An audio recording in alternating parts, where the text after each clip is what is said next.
Tusama. Ensambu zange mfumu wetu Yesu Kristo, yo zola kwa kitata nzambi wase, yo ntwadi wa kitata mwanda wavelela, bika kwa masikilanga munaito tuko ya kwa ile mvu.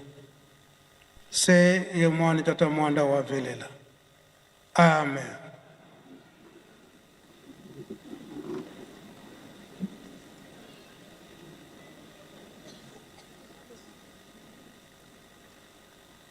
Nkombo ya tata ya mwana pe tata mulimo santo. Lelo tozali na mukolo na yenga. Le 2 août en 2026. Na mukolo na lelo oyo tozali kokanisa mukolo oyo tata Nzambe apesi biso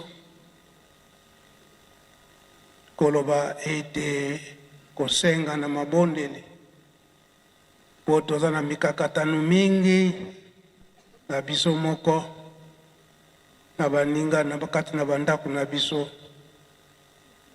Mikakatano nyonso wana po ete kosila biso esengeli tozala botosi na kati na mabondeli, tomipesa na mabondeli. Pe mukolo yango pe tata Nzambe alobi ete tosanzolaka ye.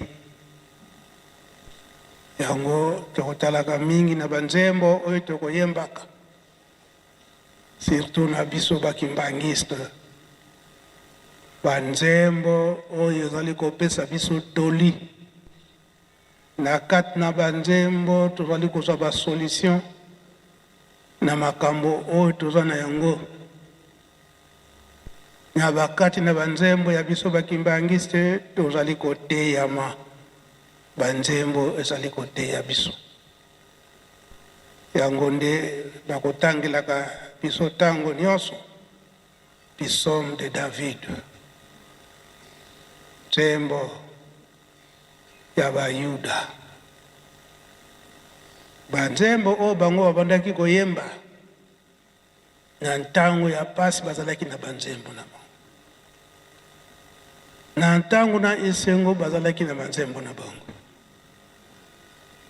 Pe na ntango ya kozongisa matondi epai tata Nzambe oyo ye azalaki kosalela bango, banzembo pe ezalaki. Yango pe na biso moko lelo oyo tozali awa.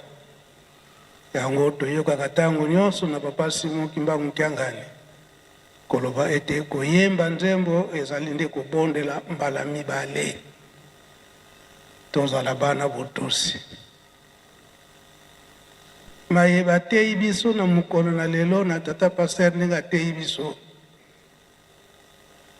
Mingi a insisté na etamboleli ya biso bakimbangiste.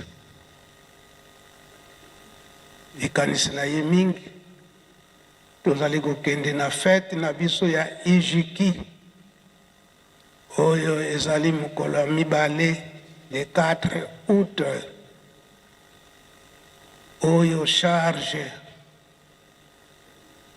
tata Simon Kimbangu apesaka na papa Yangienda na 1951.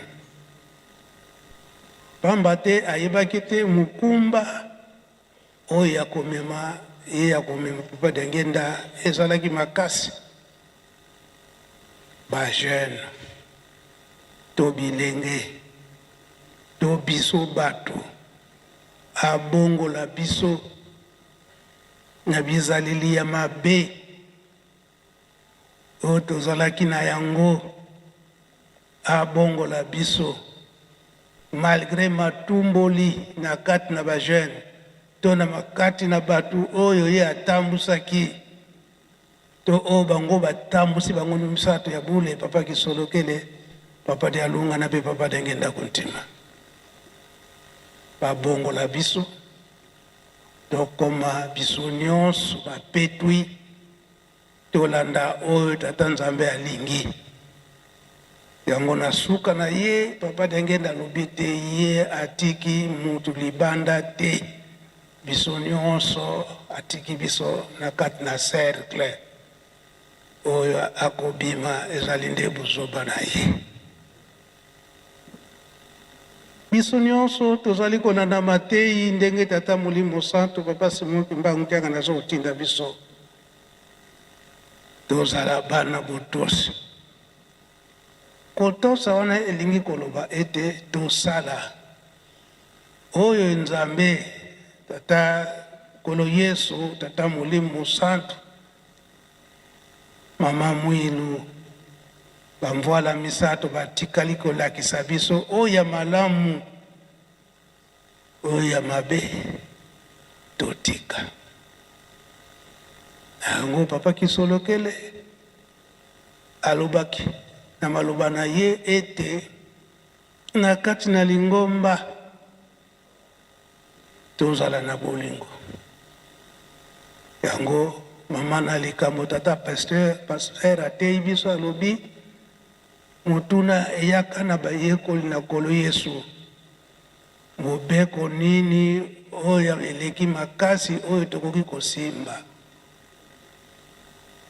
Linga Nzambe na yo na solo pe linga moninga na yo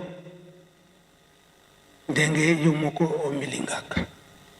Yango na principe ya mibale elobi ete ya Lingomba elobi ete linga moninga na yo ata aza ennemi na yo linga ye osala effort olinga ye. Yango papa Kisolokele alobaka te totikana te na kati na Lingomba kotala eke moninga na yo azali kokweya kasi otiki ye akweya. Na tango wana bozo kowelela na kati na ba mouvement boza kowelela na kati na ba groupe watika akweya malamu po ete akende pe libela azwa bokonzi oyo te. Papa Kisolokele ateyaka biso liteyi wana lakisa moninga na yo soki azali kosala mabe azali kokweya lakisa ye kwetamboli wana yango te zonga na nzela. Yo pe moninga baza koteya yo yoka liteyi moninga azali kopesa yo soki eza ya malamu yoka koloba teke ozali contre succès na ngai yango ndiza kopekisa ngai yango papa Kisolokele alobaki ete soki lelo oyo mpasi ekoti na kati na Lingomba mpona nini bolingo ezali te oyo basengaka biso na 1956. Yango na tango papa Dengenda azwi mosala na ye mokili ezalaki ya kobeba. Mokili ezalaki ya kobeba. Akanisi mokolo wana le 4 août ndenge tata Simon Kimbangu ayebisaka ye la plupart ya bato bamboka ezalaki ya kobeba. Bamboka ezalaki ya kokabwana mpona nini? Bamboka ezalaki ya kobeba na tina nini? Ya kozanga bolingo. Bolingo ezalaka te. Bolingo ezalaka te. Yango ezalaka ekomaka na ndenge ya bayekoli batunaka na nkolo Yesu oyo mobeko nini oyo tokoki kosimba malamu oyo ekoki kopesa biso kinya to epesa mboka kinya to epesa mokili kinya bolingo. Yango papa Dengenda na tango wana bandaki kotambola atambolaka na bamusicien atambolaka na korali Yelusalemi toyebi likambo wana malamu oyo biso tozalaka na ntango wana awa na contre nyonso ya Nkamba to RDC mobimba papa Dengenda atambolaka na korali Yerusalemi na Faki motuna ebandaki koya na bamboka nyonso wana nini mboka ezali kokabwa na bolingo ezangi biso yango na motuna wana ndenge ekokani ndenge oyo batambolaka na nkolo Yesu batunaka nkolo Yesu eloko nini bolingo yango mpe bamboka nyonso na ntango wana atunaka tata Simon Kipadi agenda kuntima nini ekabuli biso na bamboka bolingo yango nzembo ezwamaka na tanga wana na kati na Lingomba lelo yango ezali komonana esika nini oyo koyina na ekoti na kati na Lingomba koyina na wana eke na bamboka esika tukufandaka koyina wana ekoti ti na esika tukusalelaka misala yango tokosenga apaki oyembela biso nzembo ezali nzembo ya biso nyonso oyo toyembaka po ntango wana ayembamaka bitango nyonso yango tokosenga apaki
Merci apaki bokoki kozonga na bino Faki soki boza pe na rappel na nzembo wana bokode koyemba ngo mingi ntango toza kobenga bapapa paster Faki okobeta nzembo wana na likambo wana na ntina ya le 4 août po etombe mardi journée ya rencontre yango tokoyekolaka mingi tokosenga papa Pasteur Ndungi, papa Elebe, papa Kabemba, Papa Sylvain mpe soki okotaki na likambo wana oyo ya bino nyonso bayalonela biso. Papa Kisolokele alobi na biso ete tozala na bolingo. Ata moninga na yo azali kokwea kotika ye te akwea, lakisa bolingo olakisa ye. Yo mpe bazali kolakisa yo ndima. Eske toli baza kopesa ngai eza ya malamu po ete nakwea te to ya mabe po ekweyisa ngai? Faki.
Merci Apaki, merci Faki. Soki tokotisi bolingo na kati na Lingomba, biso basali ya tata Molimo Santu, jenge ba papa bango misato abule batikalaki kosikilisa biso na kati na bolingo, tokokisi kokotisa mobulu na kati na Lingomba te. Tokoki kosala na mabe te na kati na Lingomba. La répétition koloba ete Papa Kisolokele alobi kotika te moninga na yo azali kokweya otika ye kaka akweya po sepela wana yo ozwi nini. Yo mpe bazali koteya yo yoka litei. Soki tolandi manso wana kinya ekokota na kati na mokili bakozwa biso exemple zala tambola ndenge bakimbangiste batambolaka soki otamboleli ndenge wana te baninga bakotuna yo eske yo oza vrai kimbangiste ata obeti to naza vrai kimbangiste nabotama banda nabotama kimbangiste kasi bizaleli na yo yango te wana ekozala soni soki totamboli na ndenge wana malamu tobongwana totambola ndenge batata balingeli biso torepete koloba ete siko tozopesa nzela na batata paster na kokanisa mokolo ya le 4 août mokolo etombe mardi yango totia yango lelo dimanche na kati na ndako ya nzambe bakotangela biso bachapitre ndenge nini padi angenda balakisaki ye bajeune biso to batambolisa biso ndenge nini kolo yesu alakisango baye papa Simon Kimbangu ndenge nini ye moko tata nzambe apeselaka likambo yango epai ya nkolo yesu ndenge batunaka ye na bayekoli ndenge nini tokoki kokamba bato topesi bino nzela batata paster.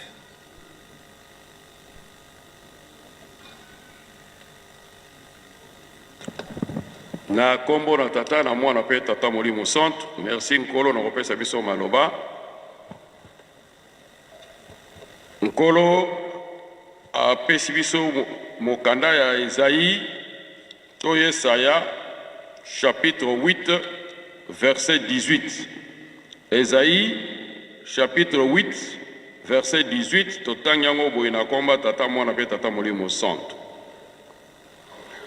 Ngai na bana oyo Yawe apesi ngai tozali lokola bilembo mpe ndakisa na kati ya Israel. Moto atie biso bongo ezali Yawe ya nguya nyonso oyo avandaka na ngomba ya Siona. Na kombo na tata na mwana pe tata Molimo Santo. Na kombo tata mwana pe Molimo Santo tolandi exhortation ya nkolo apesi biso na introduction na ye tokozongela te parce que ngonga ezali te tokoti mbala moko na texte oyo biso totangi awa ya Esaïe chapitre 8 verset 18 kuna bazali koloba na biso tozwi kaka liloba moko ete prophète Esaïe azali kolakisa na miso ya Israel ete ye na libota na ye bazali ba message vivant témoignage na kati na Israel ata kotolobaka te mokili etondi na mabe ndenge nkolo alobi ete na ebandele mosala papa diange na mabe ezalaki mingi na kati na mokili me Nzambe abongisaki etonga abongisaki liboke ya bato ba oyo ye abengaka bana na ye ba oyo bako témoigner bako lakisa musala oyo ye ayelaki na kati na mokili etonga yango bango wana nde tobengaka bana na Nzambe kobenga mwana na Nzambe ezali kamo mokete pe ezali fait d'hasard te kobenga mwana na Nzambe mutu po babenga ye mwana na Nzambe esengeli alakisa ezali na maloba te kasi na ba acte na misala ya mwana nde mutu akobenga mabana na mwana na Nzambe soki mutu solo akobenga mwana na Nzambe eza na ntina na botosi nkolo alobi awa soso abakisi bolingo yango nde ezosala ba témoignage ete mutu oyo solo azali mwana na Nzambe parce que azali ko vivre bon Nzambe bazali komona bon Nzambe na miso na ye lokola tozali na botosi na liboso na Nzambe nazali kopesa kaka ndakisa moko na ntina na botosi na Jean chapitre 2 verset 5. Jean chapitre 2 verset 5 toyebi yango tezali fête na Cana la fête des noces oyo Yesu abongolaki mai ekomaki masanga ya sukali oyo bato bamelaki nko mama Maria amonaki ete fête ezali kobeba nde ayebisaki bato basali oyo bazalaki mokolo na protocole ete bokosala makambo nyonso oyo ye nkolo akoyebisa bino bokosala yango elingi kolakisa nini? Mama Marie alakisaki maye nyonso oyo yayebi na likolo ya mwana na ye, la soumission. Bayebisaki ete oyo azali nde akobongola mokili, ye oyo akokotisa bato na bondeko ya sika, ye oyo akopetola bango, akokomisa bango bato minene. Ye ayebaki yango, abombaki sekret na kati na motema. Lokola ye kaka mutu ayebaki sekret wana bato bayebaki ye te, meme ba oyo bazali kotambola na ye bazalaki na komona kaka mutu mwana ya mboka na biso. Yango wana Mama Marie esengelaki mukolo wana na nzela ya fete wana, na nzela ya miracle wana, akolakisa nkolo Yesu na miso na bato ete moponami oyo abongisamaki mpo ete makambo nyonso makokama mpo na bino, esengo na bino, komema bino na mboka elaka, nde ye oyo nde abongisamaki. Yango wana nde Mama Marie mukolo wana aprofitaki kolakisa ye na miso na bato nyonso. Batata ba mama babi kuna na kati na ndako nango oyo akenopesa mosala ezaki na banzungu. Banzungu ezaki kuna ezaki pona ntina na kosala bakopetoma na bango. Yango wana nde nzungu wana ezali kosymbolize kaka transition. Esika fete yango ebongelaki, esika makambo nyonso elekelaki. Na suka nde tokopesa conclusion nde tozali kolobela likambo yango. Banzungu ango balobi ezaki na monungu na mutuya ya motoba, chiffre 6 oyo ezali kolakisa mutu azalaka incomplet, mutu atondaka te, parce que Adam azalaki ekelamu abotamaki te, mais akweyaki kaka. Pour kolakisa mutu azalaka incomplet, esengeli bakokisa ye. Banzungu ezalaki na matière moko ya makasi ndenge basalelaki yango. Ata ozali lolenge nini, ata ozali molai monene, otangi ozala ba diplôme nkama, batata babama soki okangami na Nzambe te, okobonga te, okokoka kosala eloko moko te. Toyembaka nzembo epai na biso te. Eloko nini bino bomisalelaki deja soki ngai kimbangu te. Mais ma diplôme ezalaki na ntango avant indépendance tozalaki na basali mingi te, bato mayele. Mais lelo tozala ba universitaire bebo, mais eloko nini tosi tosalaki deja. Yango na nkolo Yesu ye moko na Jean chapitre 15 verset 5 alobi, nga nazali nzete ya vino, bino bozali bitape, oyo akokangama na ngai te akokauka, bakokata ye mpe bakobwake na moto akozika. Donc soki tokangami na Nzambe te, ata tozali ndenge nini tokolonga te. Yango na batata babama matière o basalaki nzungu wana ezali mutu, ezalaki makasi, mutu azalaka kaka mutu makasi. Alors mutu makasi Bible azali ko comparer yango na lisumu ya ndoki na 1 Samuel chapitre 15 verset 22 à 23. Nzambe asepelaka na mutu azaka mutu makasi te. Nzambe asekela mutu azaka na bopolo, o azake na motema kokita, o atosaka mibeko na ye bitinda na ye pe na ntango oyo ekoki mpe na lombango nyonso nde Nzambe asepelaka na bato wana. Mais Nzambe asepelaka na makabote to na kozala mutu makasi pote ekopesa biso lifuti moko te. Nzambe aza na nguya kobongola eloko akopole komisi yango malamu, nde alakisaki mai wana ndenge abongolaki yango ekomaki malamu, ekomaki masanga ya sukali. Ndenge toyebi na histoire na Lingomba koko kumpenda na papa Simon Kimao na nkandi ya bola, ndenge abongolaki ndika kopola ekomaki malamu. Lolenge biso nyonso tozalaki biso nyonso katikati na biso na kati na tempelo, tozalaki bato ya misala ya ndenge na ndenge tomonanaki na le 4 août kuna na kati na vallée. Mais sika boye lokola tobongwani tokoki komona so bato ya mitu makasi katikati na biso te, po se bakoteli na nzela nini to tozala kokotela na nzela nini, esenge tozala bana botosi tokoluka ailleurs te. Touti kozala le 29 juillet awa papa Simon Kimbanga lobi na papa Diangenda ozali kokende na Tchela pona ntina na kokende kokutana na kulutu lopo makambo ya minene ezali koya bobongisa yango. Kasi epai ozali kokende okosala accident, soki okei te ozali mwana na ngai lisusu te, mais soki okei oyebi ke ozali kokufa. Papa Diangenda ponaki nzela ya botosi. Botosi wana ezayaki na nini na ntina na bolingo oyo ezalaki kolie biye na tata na ye. donc soki tozangi botosi lelo sete tozangi na bolingo ya oyo batali liboso na biso to ya oyo batelemisi liboso na biso loko toza na bolingo na ye te yango nde botosi mpe kati na ye ezali te.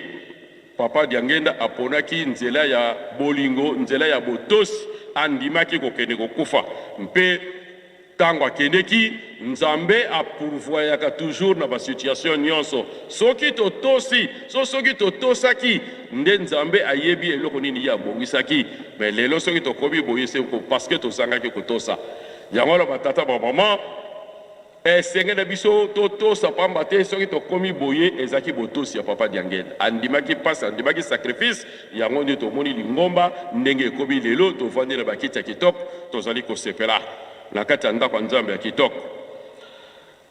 Tomoni Mama Mwilu na le 12 avril 1959 Mama Mwilu alobi na batata na biso na mokolwana na masolo ya suka oyo nyonso tata leki aza kolakisa Papa Diangenda kontima oyo nyonso kotinda bino bosala yango bebe osala yango mpe na lombango mpe bosala yango malamu bokozwila yango litomba bolalisaka makambo aza koyebisa bino te.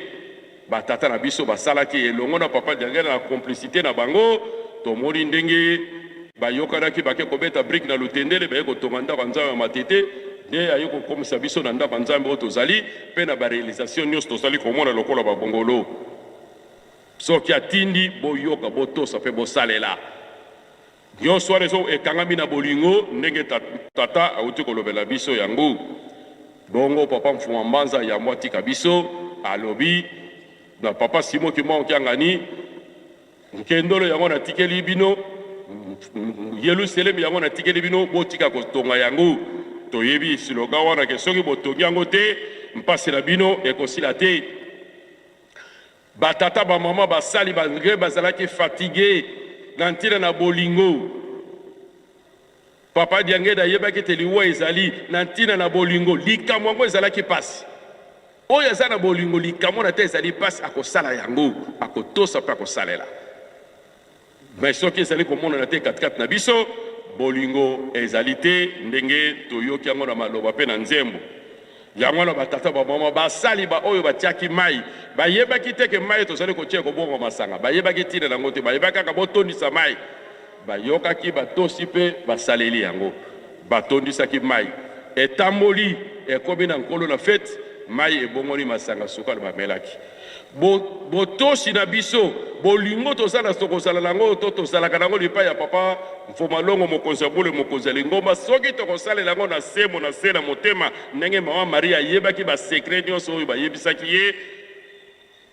mai fete ebongwanaki ekomaki semo biso mpe mosalo bazali kotinda biso soki tokosalela yango bongo ndenge baza kotinda biso yango solo mboka elaka tokomona yango mbongwana yango tozali komona malembe tozali kokende na destination mais bolingo mibeko mpe misala ndakisa ntango tokobima libanda si lelo toza na mosala monene oyo abongisaki eloko de na ntina na bolingo fongola motema bongisa makoki na yo nyonso ndenge bongisi tia yango na kati na sani soki tokosalela bongo mosala oyo tozali kosala nsima nango ekozala esengo basali bamonaki esengo na suka parce que bakomaki bacelebre koleka Yesu potuna bango mosala yango bosalaki yango ndenge nini mai yango bokende kotoka bakomaki bato na esengo ndenge mpe biso batulaka biso ndenge nini tosalaka mosala oyo Papa Diangenda alobaki ntango bozali kolala na ntango tozali kosala mosala nkolo na telebi wana mpo tozali ebele.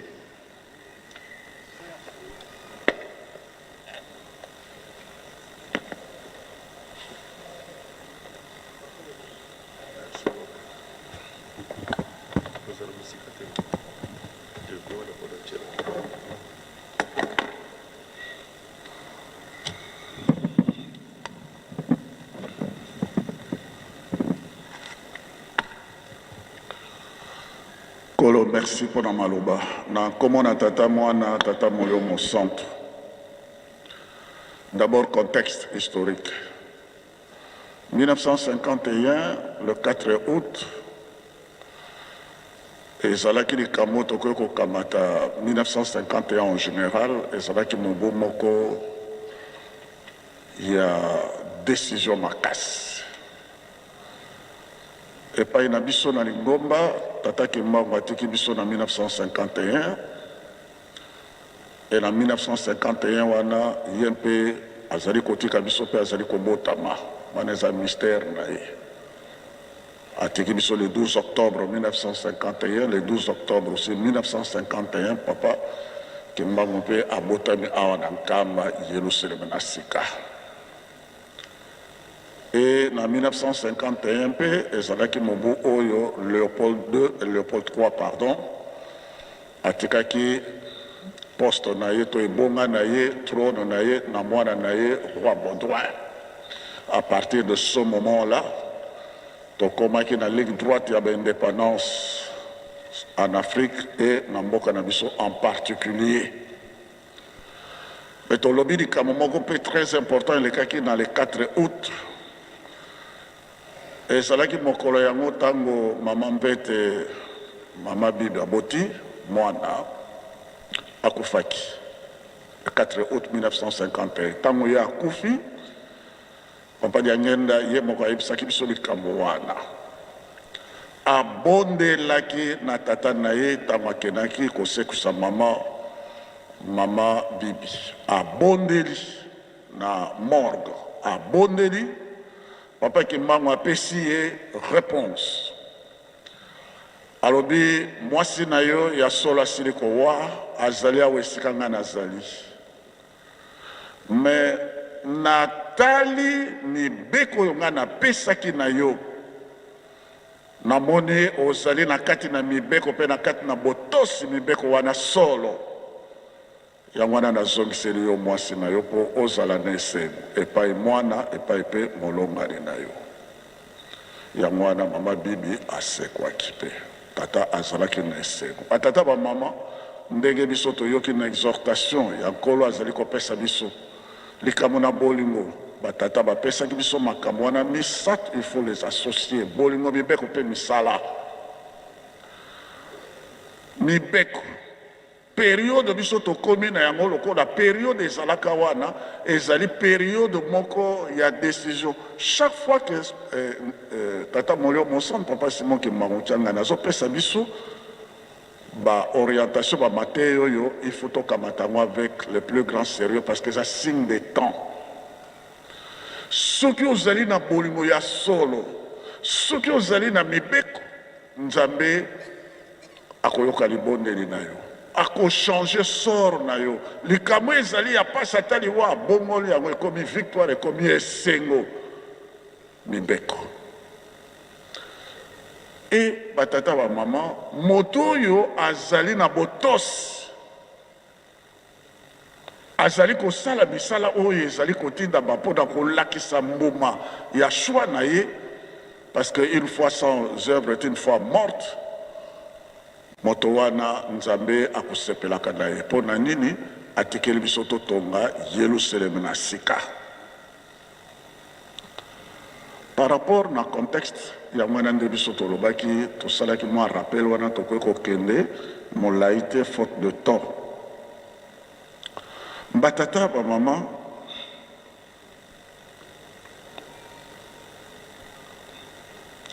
likambo oyo biso tozali na yango eza likambo moko ya monene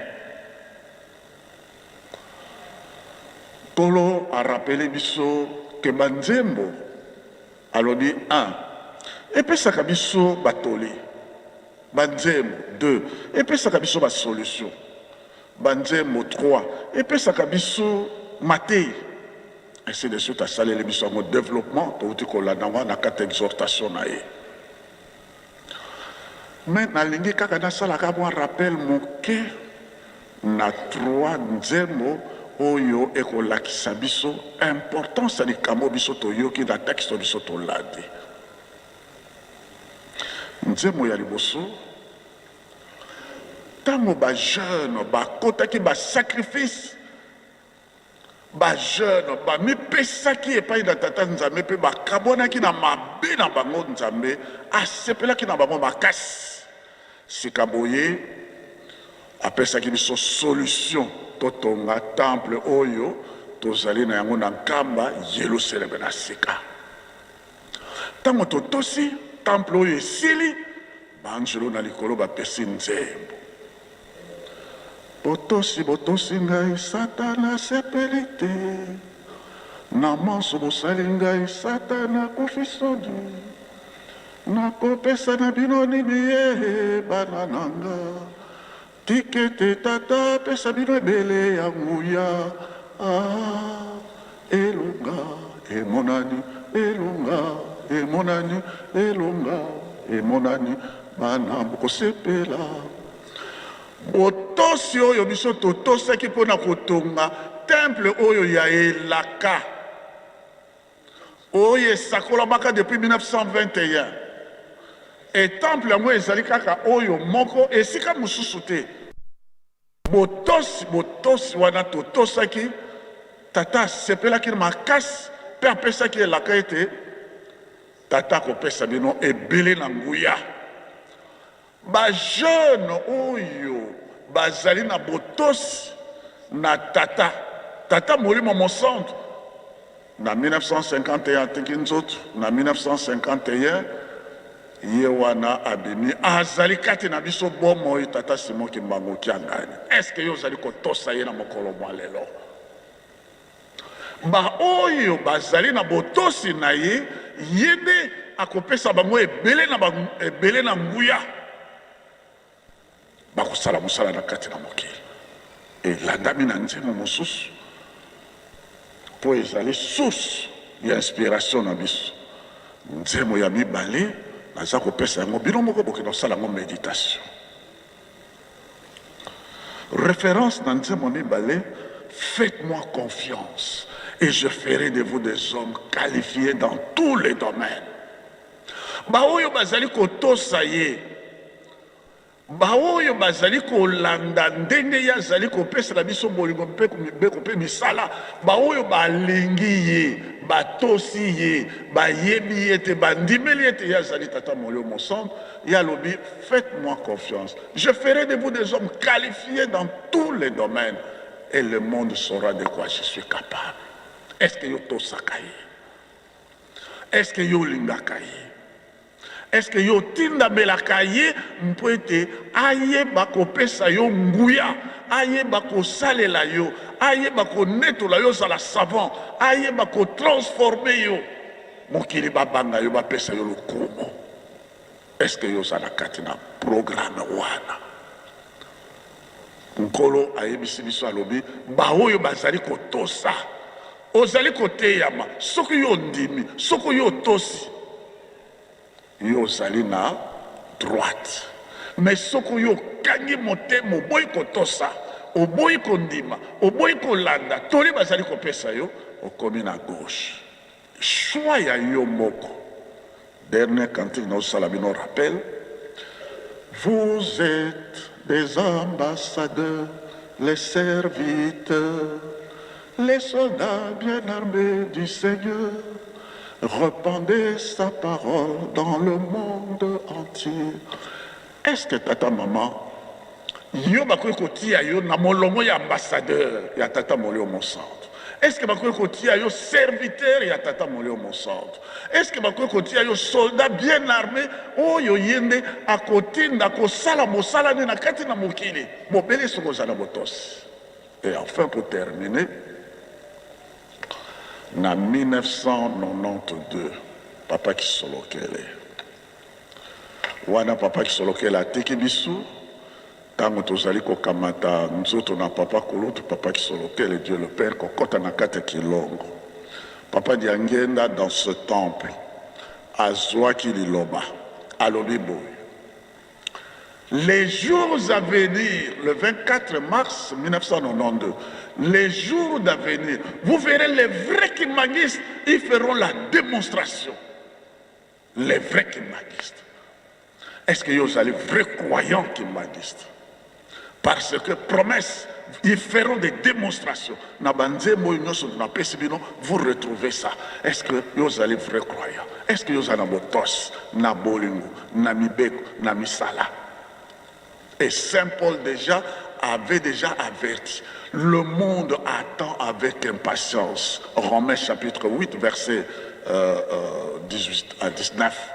Le monde attend avec impatience le temps oyo Nzambe akolakisa bana na ye. Po mokili ezali na kati na mpasi bazali ekosikolama na lisiko ya bana na Nzambe. Mokili bazali kozela. Le vrai croyant kimbangiste. Mokili bazali n'espoir que yo nde kimbangiste, yo nde bakosikolama na nzela no kimbangiste. Mokolo malelo basaleli biso rappel zala vrai croyant kimbangiste takati na bolingo na mibeko pe na misala mwana na botosi otindama po tokozala ambassadeur okozala serviteur okozala soldat bien armé et mokili bazali na posa nde ya yo na kombo na tata mwana tata moyo mosambo. Papa Ndungi.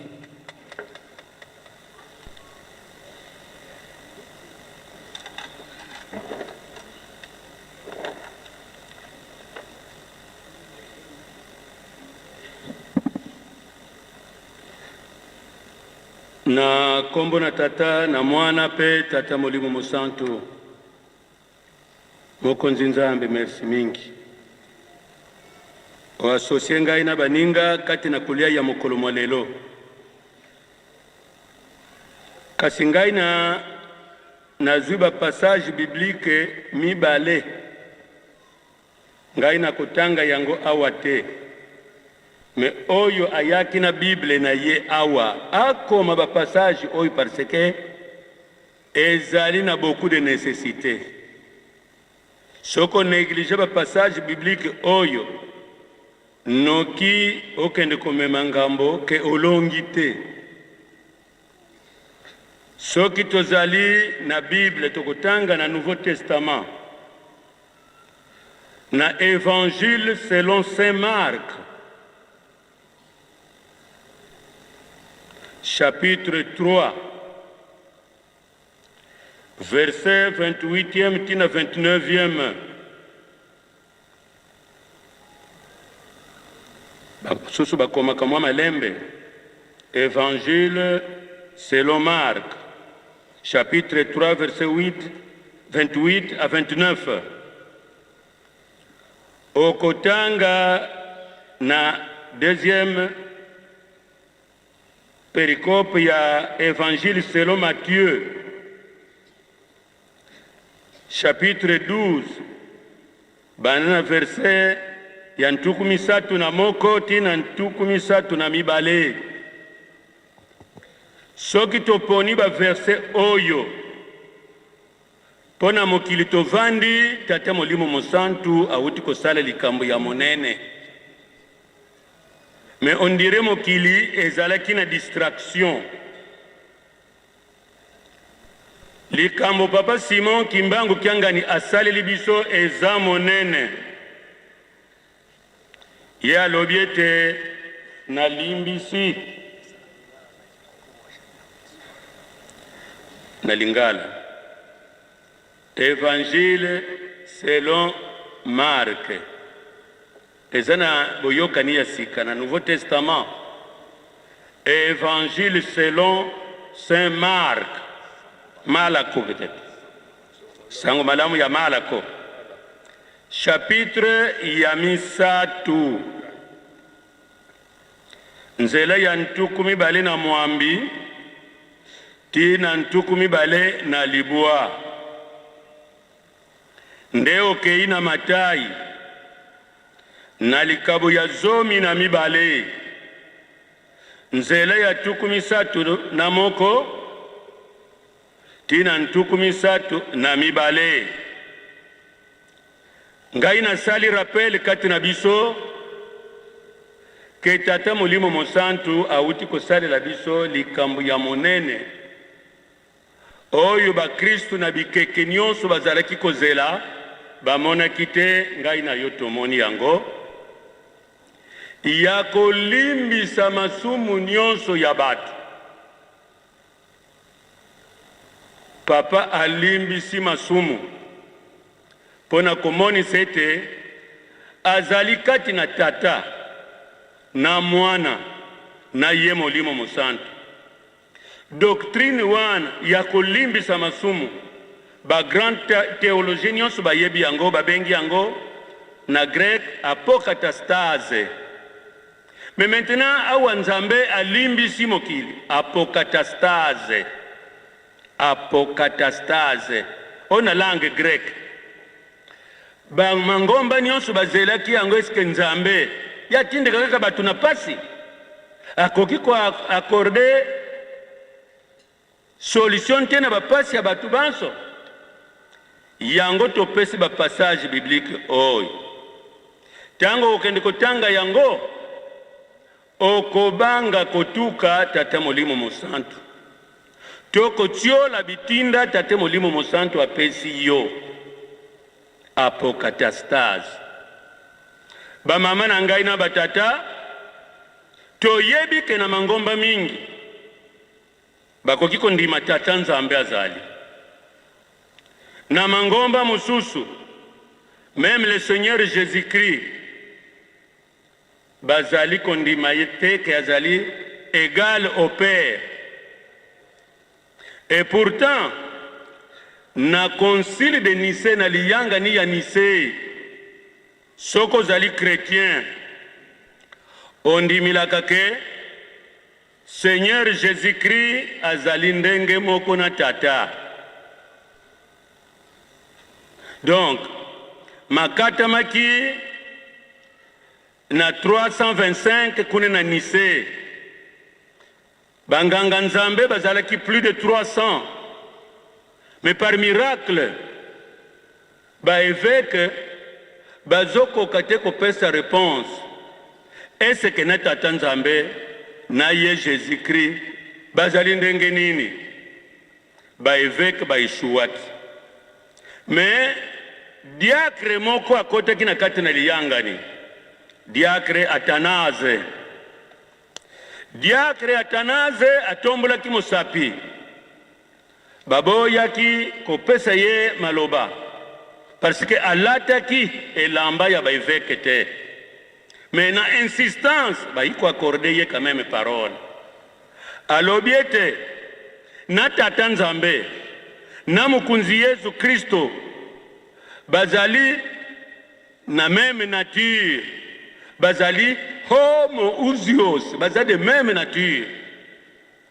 Mais ba père de l'église ba yeba kete pasi ekozala po soki na Jésus ezokomona na boye na Saint-Esprit guerre ekozala makasi. Alors na concile de Constantinople na 381 bavanda ki pona ko classer dogme tali Saint-Esprit tata molimo mosantu balobiete soki mutu andimi tata Nzambe esengeli andima mokonzi Yesu Kristo epe andimela Saint-Esprit tata molimo mosantu.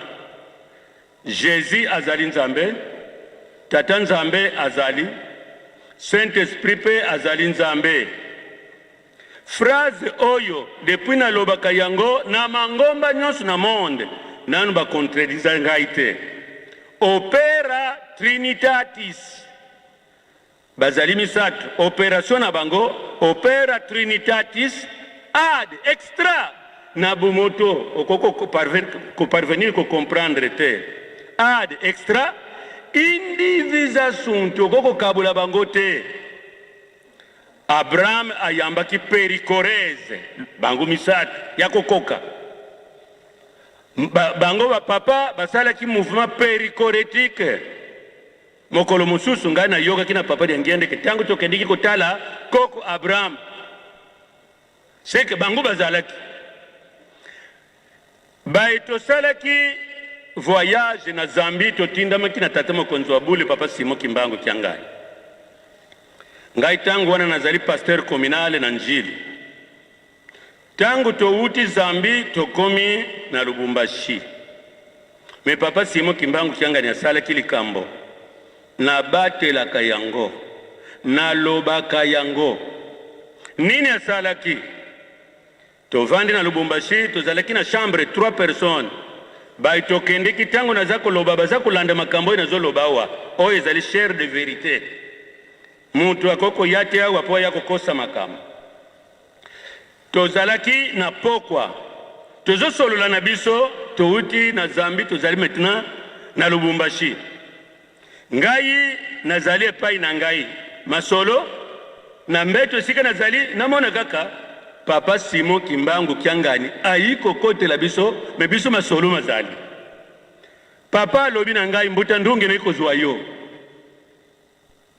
est-ce que ondimi kotika ngai kuna na prison papa à vos ordres baninga na ngai nazali na chair de vérité nasutuka kaka tangu na ndimi biso mibale na papa Simon Kimbangu Kiangani tokomi kuna na prison aza koyebisa ngai nazopesa yo likambo moko oyo sengeli kobosana te na bomoi na yo tala na 1944 tala ifika na vandaki okobosana place oyo papa na kobosana te na 1944 tala ifika na vandaki tala na place oyo esika papa Jean Kinsumba avandaki na 1944 nde na yebisaki ye que dans 16 ans tozozwa indépendance ya mboka na biso papa tuni ngai mai naza koyebisa yo oza kosimba bien naza kosimba bien papa na 1944 kasi wana tour ya papa Simon Kimbangu oyo babengaka baninga mosusu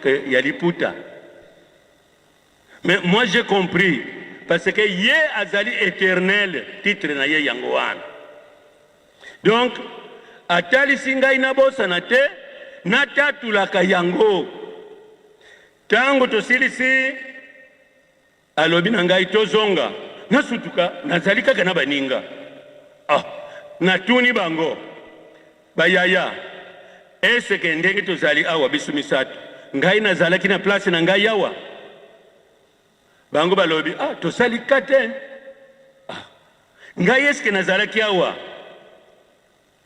bango bayebisi ngai ke tosali kate tangu tosilisi mobembo na biso toyi kopesa rapport nazokoloba oyo po batu mosusu balobaka bango batu bavota ye bango batu batia ye batia papa Simon Kimbangu Kiangani na banani donc tangu tozongaki biso délégation po totambulaki na papa wa Nzungasa yende chef ya délégation ngai na tangu wana nazali pasteur ya Njili pasteur communal ya Njili bajoute ngai epai na bango pona servir comme évangéliste bango baninga baza na ngai batokendeki baza kolobake ya sor réponse ya papa tango na yebisi makambo na misu ya papa wa Nzungasa na délégation papa alobaki bisika nyonso bozalaki na ngai elongo na bino po mission natindaki bino ezalaki ya matata na akompanyaki bino donc soki kati na biso mutu azali aza kozwa tata molimo mosantu te kopesa ye lukumu na ye kosambela ye ndenge aza kosambela na Dieu trinitaire oza komibebisa pasi ezali kuna tozali kokende atako to bénéficier le pardon ya apokatastase kolela ekozala na bayi mosusu bazali kotiola molimo mosantu na batu mosusu papa tindi ye musala aboyi kosala yango to abebisi musala yango tika Nzambe akamba biso asunga biso mwandambo ya liloba papa opesilinga nzela yango oyo donc soki papa Simon Kimbangu Kiangani azali kotinda biso tosala nyonso ndenge azali kotindela po tozali na batu mingi bapneumatomacoi c'est-à-dire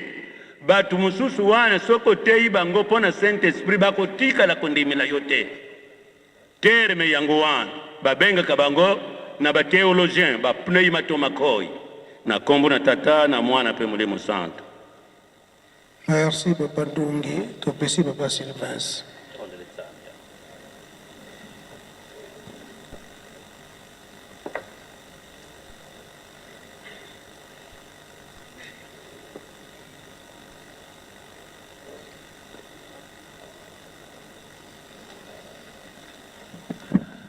Na kombo na tata mwana pe molimo santo.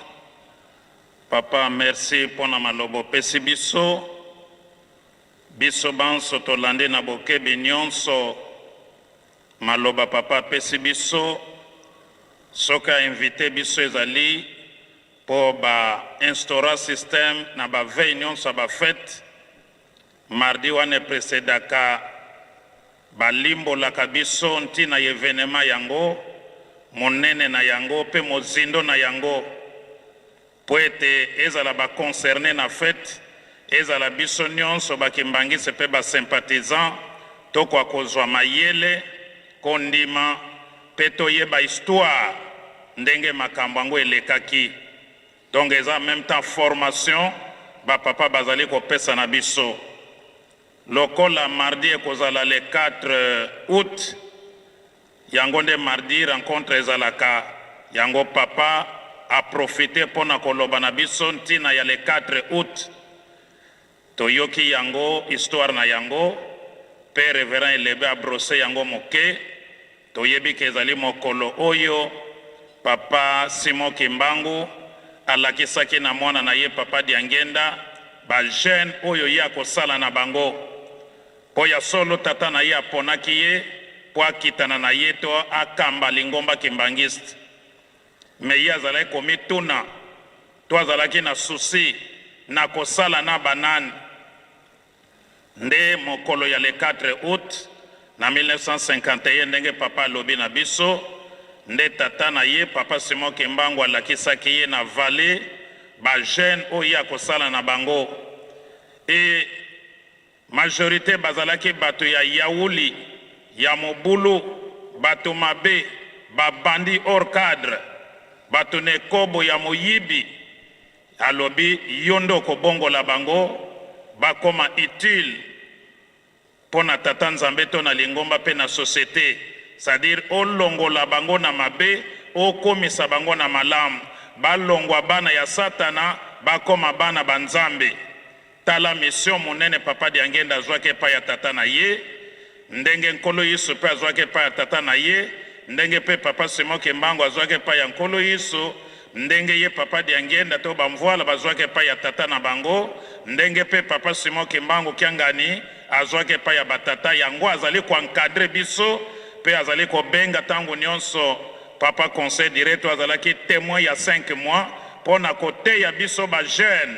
koencadre biso tolongwa na mabe tokoma na malamu tolongwa na masumu tokoma na bopetu mpo ete nzambe azali na posa ya liwa ya moto mabe te me nzambe alingaka moto abongwana mpo ete akwa kobikisama nzambe akelaki biso atindaki biso na mokili mpo tosalela ye donc moto na moto bajeune mpo biso nyonso lingomba kimbangiste papa alobaki toza bajeune toyeba ete ntina ya monene to ya liboso oyo nzambe akelaki yo akelaki ngai atindaki biso na mokili mpo tosalela ye mpo na mokolo mwa suka tokende korendre compte etango yo kokufa to nga na kokufa to mokolo ya ndaiso ya fin du monde ya jugement dernier tokende koloba nini yo tindaki nga na mokili akotuna mission apesaki yo ese osalaki yango e soki tozosalela nzambe te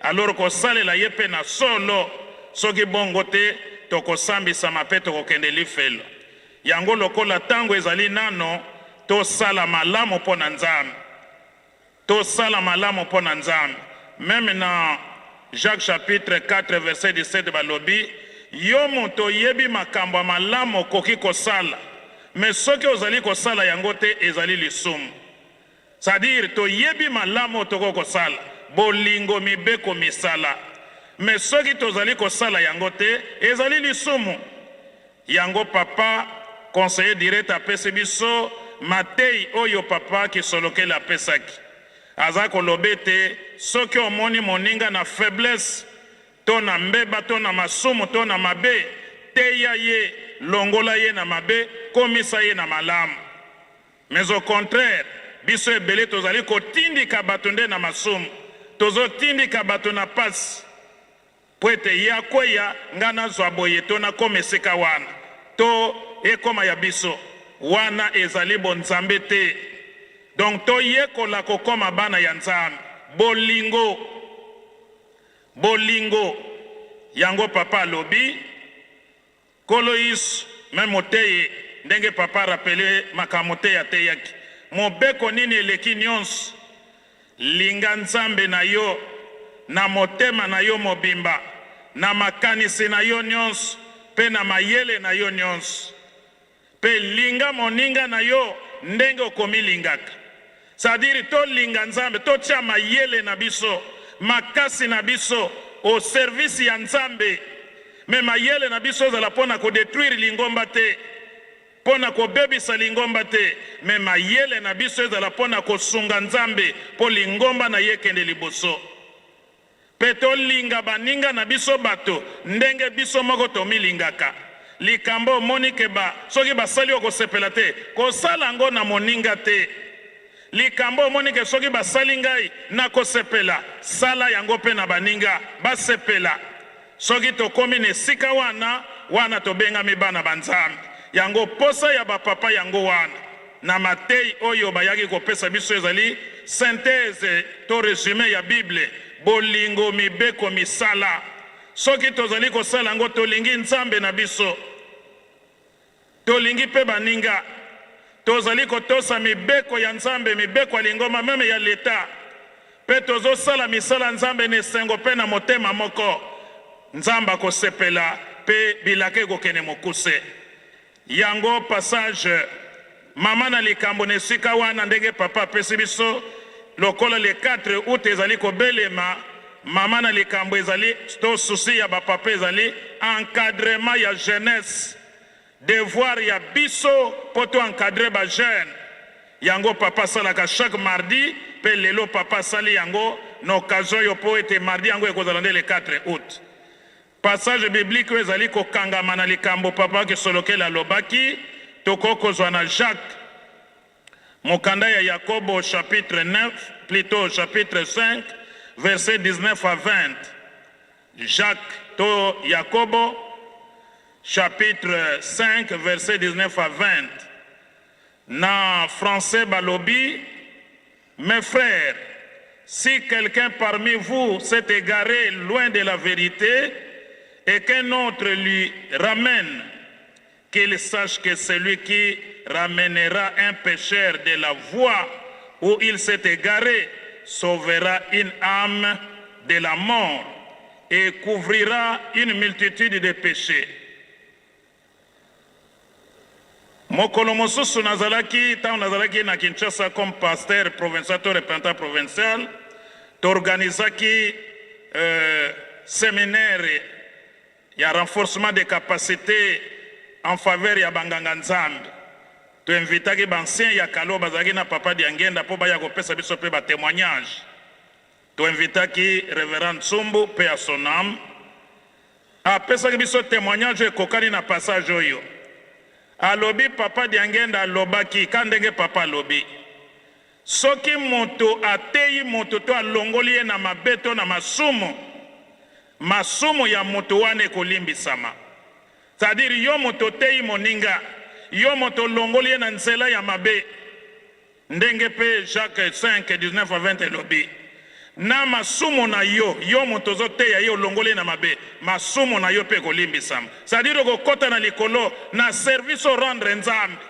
olongoli moto na nzela ya mabe okomisa na nzela ya malamu yo mpe masumu na ekolimbisama okokota na likolo yango Jacques alobi na biso awa bandeko na ngai soki moto oyo apengwa alongwa na nzela ya solo ya sembo akoti zamba to akoti na masumu e moto mosusu aye kozongisa ye na molongo to na nzela ya sembo na verite ayeba ete moto oyo asali mosala monene abikisi molimo ya moto a sauvé âme ya moto e yango mpe mission ya église mpe masumu na ye ebele ya masumu na ye ekolimbisama tala susi ya papa kisolokele oyo papa arapele biso lelo c'est-à-dire biso banganga nzambe biso bakimbangisi mpo biso nyonso toza banganga nzambe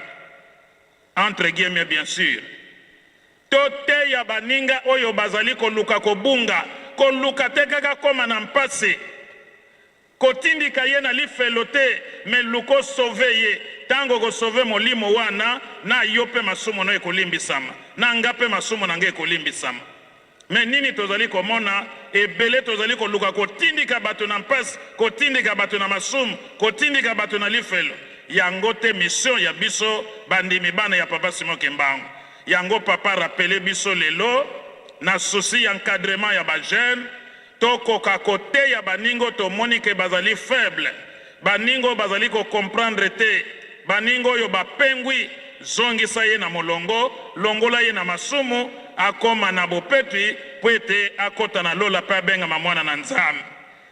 Yango nsembo moko na lingomba na biso poto yebi ete Papa Diangenda za koloba soki na salaka na bino na likolo te na koko sala bino wana mokili te.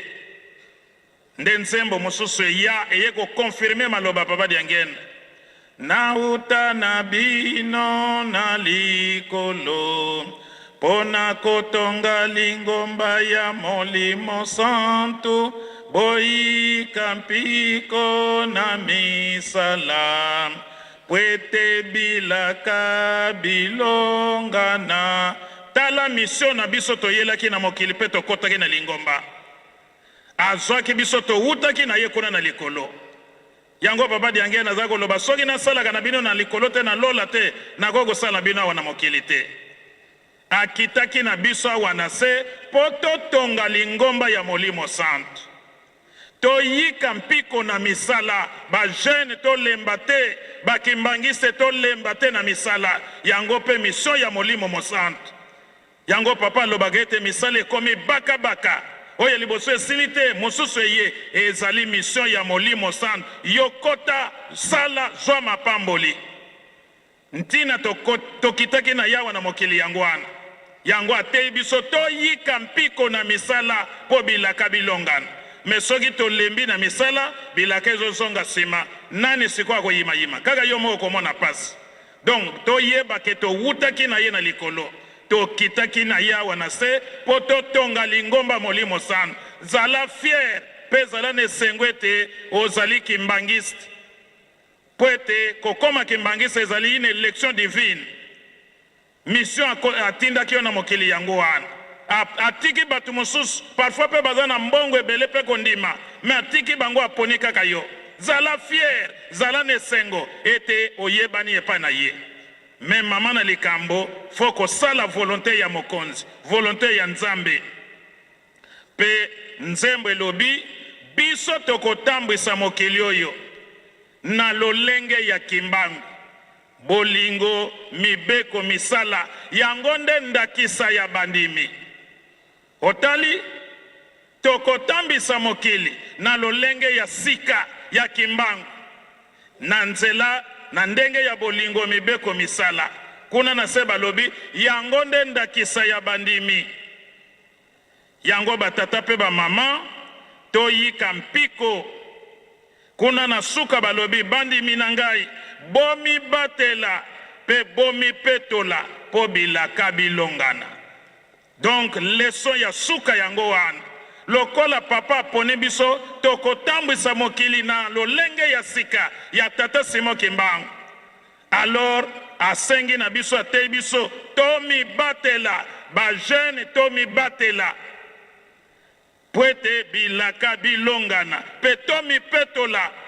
Tokomi petola na nzela ya bantubela, na nzela ya mabondeli, na nzela ko batela mibeko. Ndenge bapapa barapelaki biso mardi eleki kuna retraite spirituelle na veille le 17 juillet. Na nzela wana nde tokomi petola. Yango papa te biso mokolo mwa lelo lokola tokotambwisa mokili na lolenge ya sika Tata Simon Kimbangu. Yo yebiko aponi yo aponi ngai sikoyo tomi batela pe tomi petola po elaka ya Nzambe elongana.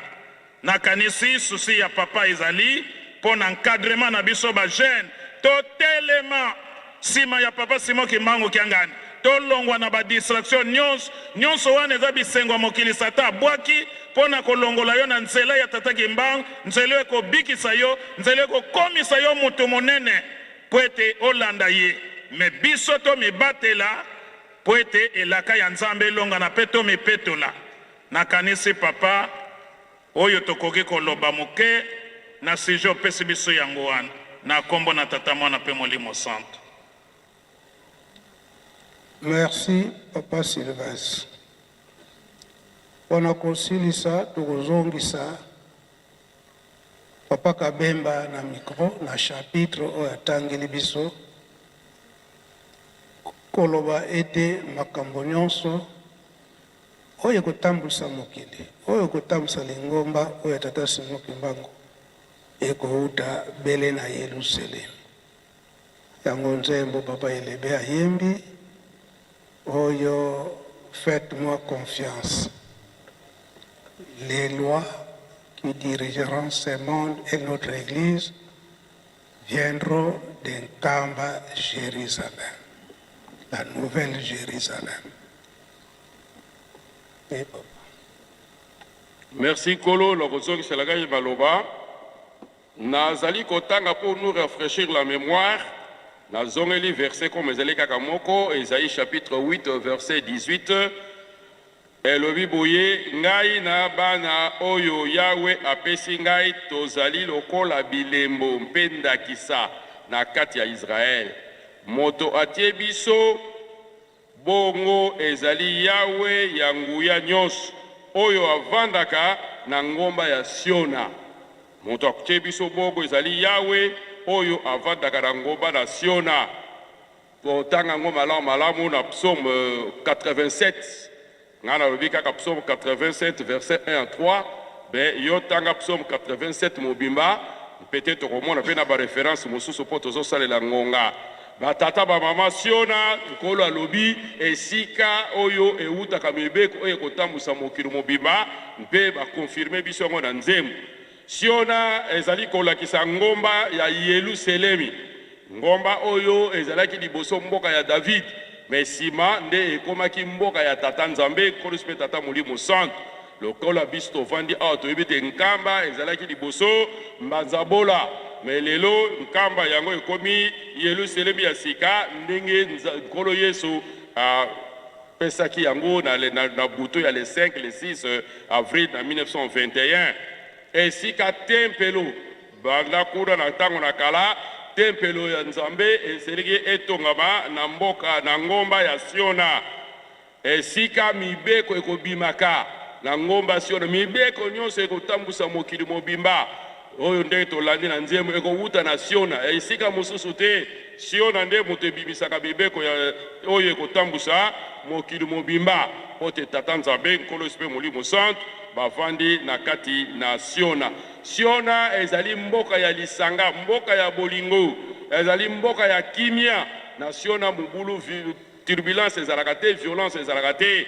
Ya kwa to monde tokamwaka mutu azali koganga, azali kosilika, azali kobunda awa na nkamba, na bike makila wana ya nyoka, ya kaina nano ebimi na nzoto te, peut-être okotaki retraite te, sala makasi. Ata yo moko sala retraite na ndako olongola makila wana ya brutalité ya kozanga botosi pote ozonga penza mwana na Nzambe. Ya wana biso nyonso na biso baito ozali awa na baito bazali musika na bamboka bipai esengeli tolukaka Siona pe totonga yango. Parce que ça ozali koluka Siona pe ozali kotonga yango okoki koluka Siona na mubulu te okoki koluka Siona na mafia te na margulinage te na banzela ya mabe te balukaka Siona na bosembo na kimia na bolingo. Parce que même bayuda bazali koyeba ke Siona nde paradis terrestre esika Satan Nzambe akelaki mutu pe abandaki kokela mokili mobimba na Siona nkolo ngogeke musika totelelo. Merci beaucoup kozoko na biwa tata pasteur. Merci nkolo. Solo ngonga ikomi musika tokomi na 17h molekar. Ezalaki na ntina ndenge tolobeli yango ete le 4 août est tombé mardi. Yango tokozalaka ndi na rencontre koteyana. Matei oyo ilobami lelo na mokolo na yenga ezali nde avertissement na fête na biso ya bajeune le 4 août. Pona kosilisa papa pasteur ndenge ateyaki biso na matei na ye alobelaki likambo Kain na Abel. Pe Anania na Safilia nini ezalaki na ntango wana tata nzambe asengaki bapesa makapo mpe bayebaki ke bazalaki na ntango ya botongi. Anania na Safilia bapesaki elaka na tata nzambe, soki bopesi biso tokopesa ya koleka kozongisa matondi.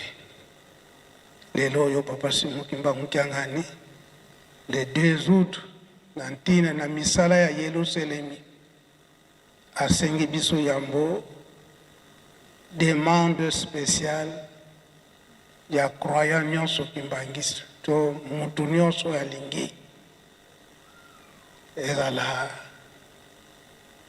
oyo basympathisant $5 wana botongi Yerusalemi wana demande spéciale.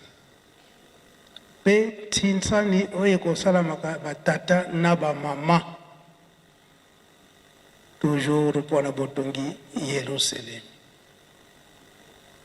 Elobi ete tokobandana na opération $5 moto nyonso ndenge akokeli soki obligatoire $5 pe soki okoki abingi obakisi ndenge olingeli. Pe tokokota na ntinsani oyo ezalaka na biso ya chaque fin du mois oyo ya mois de juillet etombe na le 2 août ndenge kozalaka batata na bamama kosala teke anapesi $5 ekoki na yango wana totosi te ndenge batangeli biso na Bible question na soki asengi pesa nyonso ndenge ye asengeli yango. Soki olobi ete lokola napesi nanga $5 esili oyo mosusu nakopesa te, pesila ndenge okokeli pesa na mokolo ya lelo ya le 2 août kozala te lokola Kayin ndenge nzambe asengaki ye apesi oyo ya mabe. Kozala te ndenge Anania na Safilia ndenge bayebisaki biso ke le 2 août tinsani ya batata na bamama ezali nzambe apamboli oyo osengaki ete opesa na le 2 août apamboli olongoli mosusu esika wana otosi te. Toza koteyana malamu tozala bana botosi toyebi eke ngonga ekei awa na nkamba kasi tokokokisa manso ndenge kozalelaka soki 20 heures tangonga nini po tosilisa mosala oyo tata molimo mosantu papa Simuki Mbangu Kiangani asengi biso na kati nation na to na kati na Yerusalemi. Misala pe totika te ndenge baza kosenga biso nzanzalonga na misala nyonso oyo baza kosenga biso na kati na Yerusalemi to na Lingomba na kati na bolingo bibeko pe misala onkombo tata mwana tata molimo mosantu. Amen. Bika tokubike no moko totonda lusiku musu lusia musu tutambuli kwa sedieto muzola kwa se mwana tata mwanda velela munkumbwa se ye mwana ye tata mwanda velela